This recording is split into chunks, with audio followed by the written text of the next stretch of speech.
आप हैरान हो जाए कि यदि आप अपने शरीर के किसी हिस्से को संबोधित करते हैं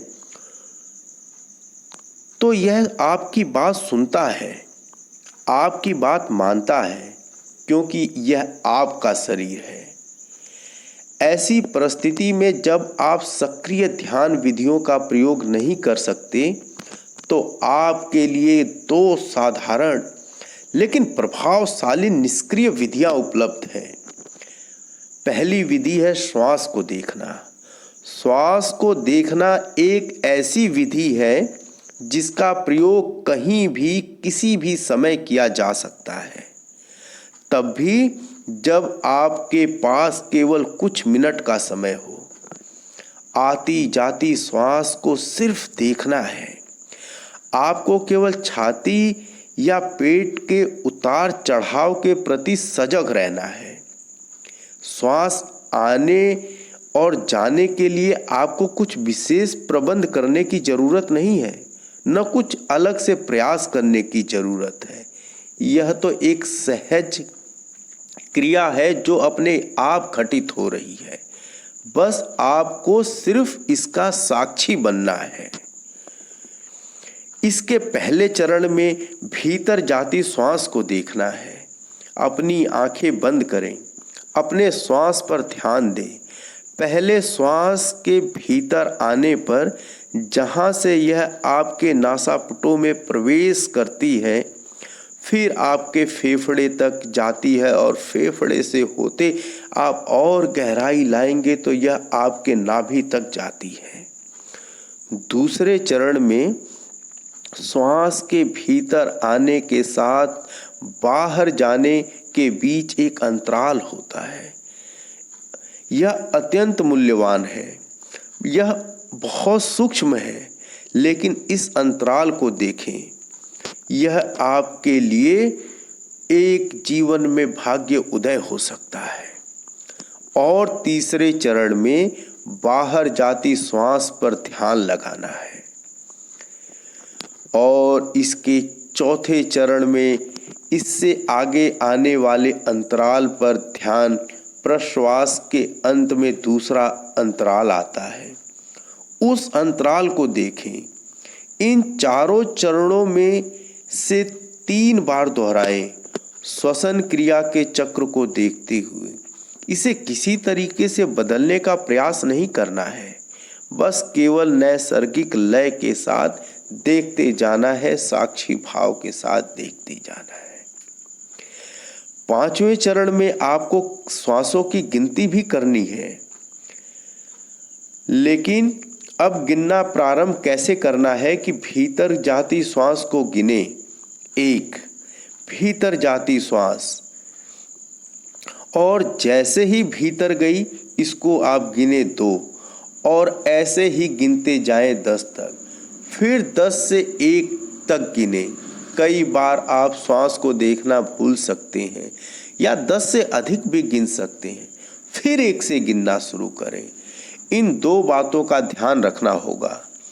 पहला, सजग रहना, विशेषतः श्वास की शुरुआत व अंत के बीच अंतराल के प्रति। आप देखते हो कि जब श्वास आती है और जब श्वास जाती है तो उनके बीच में एक अल्प अंतराल होता है। उसके प्रति आपको सजग होना है। उस अंतराल का अनुभव है आपका अंतरम केंद्र, आपका अंतस।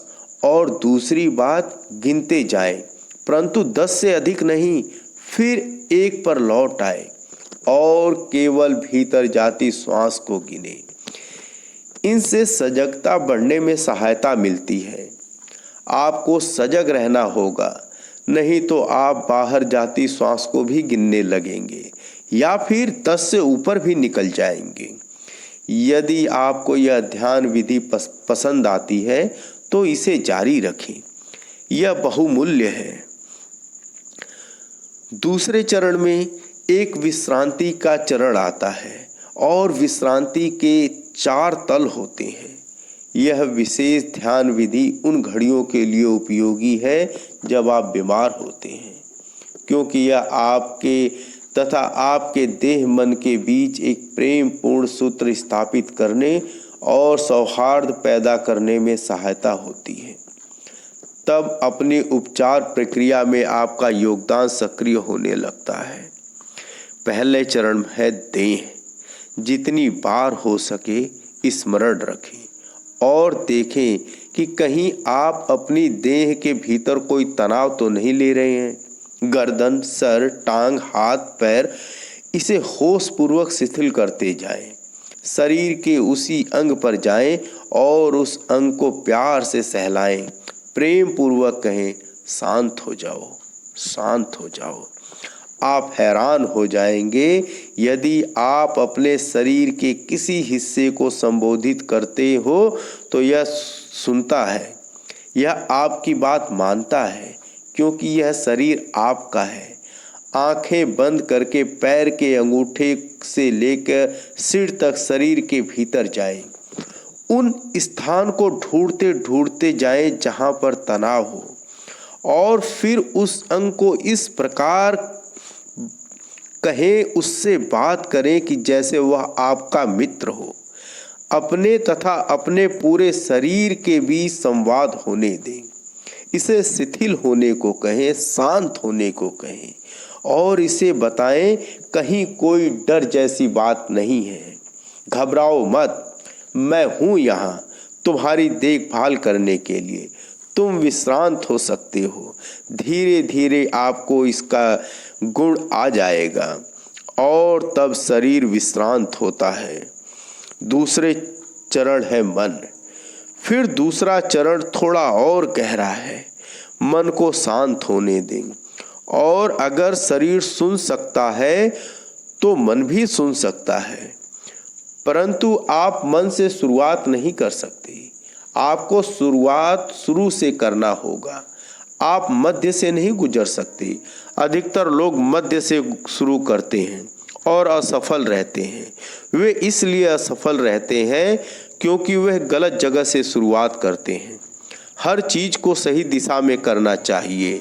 अगर आप होश पूर्वक शरीर को विश्रांत करने में सक्षम हो जाते हैं तो आप मन को भी होश पूर्वक विश्रांत करने में सफल होंगे। मन जरा अधिक पेचीदा घटना है।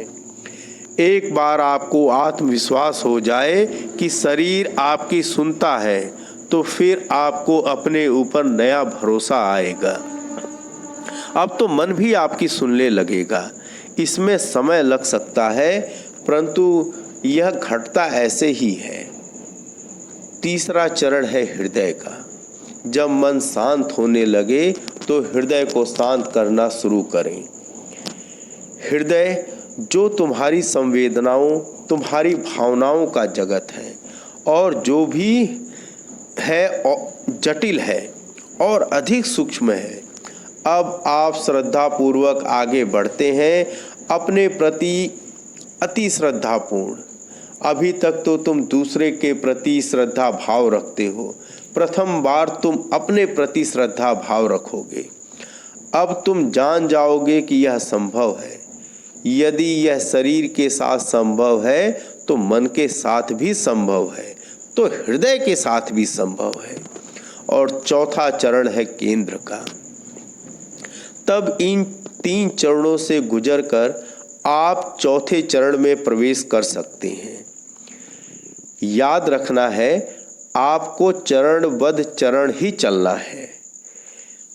अब आप अपने अंतस के अंतरम केंद्र बिंदु तक जा सकते हैं, जो आपके शरीर, मन, हृदय के पार है। आपका अंतस का केंद्र। आप इसे शांत करने में सफल होंगे। यह विश्रांति निसंदेह आपके लिए अधिक आनंद लाती है और जो आनंदित्रेक तथा समग्र स्वीकार का शिखर है। आप आनंद तथा आह्लाद से भर उठेंगे। आपके जीवन में नृत्य की गुणवत्ता आ जाएगी। आप महसूस करेंगे कि आप में एक अलग सजगता और एक अलग ही श्रद्धा भाव उत्पन्न हो गया है। याद रखना है, आपको चरणबद्ध धीरे धीरे आगे बढ़ना है, यह सरल नहीं है, लेकिन आपको घबराना नहीं है।